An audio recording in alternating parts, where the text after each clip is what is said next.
Here we are again, it's Brother Peter with tidbits from the Word. So glad to be with you today. I want to look at some things. I want to look at some of the works of faith. Do you know there were works of faith in the Old Testament? Do you know it was a work of faith that Moses had to step out?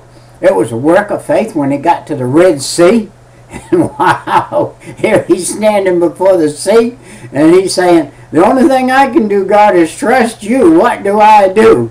And God said, you just touch it with your stick and I'll do the rest. And so he did.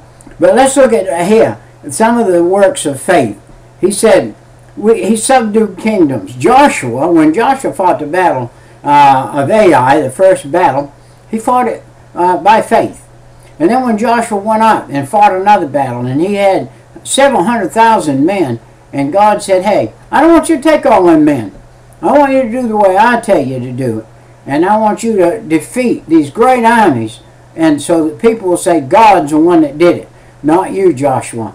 So that's when they took the pictures up there, and they went around and surrounded the town with a few men, broke the pictures and shined the candle and shouted, and God did the rest. And then we see in Genesis 15:6, we see the right judgment, and the righteousness of God in that judgment. And that's how that came about there. And then God judged the world with a flood. And he judged it because it was wicked and stayed wicked. And faith was coming on board. That was the works of faith. And those 8 people, by faith, got in the ark. They had never seen rain either. Noah and his family, they'd never seen rain either. All the people of the world had never seen rain. But by faith, Noah believed what God said. And he built the ark. Took 125 years and built that ark and got in it. And by faith. And then obtained promises. In Number 14 and 30, we see a man obtaining something by faith. He obtained the promises of God. Mr. Abraham went up on the mountain, took his only son up there, and by faith he picked the knife up and said, God, if I have to plunge this into this boy's chest, you will bring him back alive. And God said, well, I know that you by faith believe in me. Abraham, I'm going to make you a father of many nations. And he said, and you do not kill that boy. And Abraham looked over there, and lo and behold, while he was coming up one side of the mountain with his boy, there was a ram coming up the other side of the mountain. And then a picture that God gives us here is here's this ram stuck in a thicket of thorns. Had a crown of thorns around his head, if you please. And he was the sacrificial lamb. And Jesus later on came and had the crown of thorns put on his head.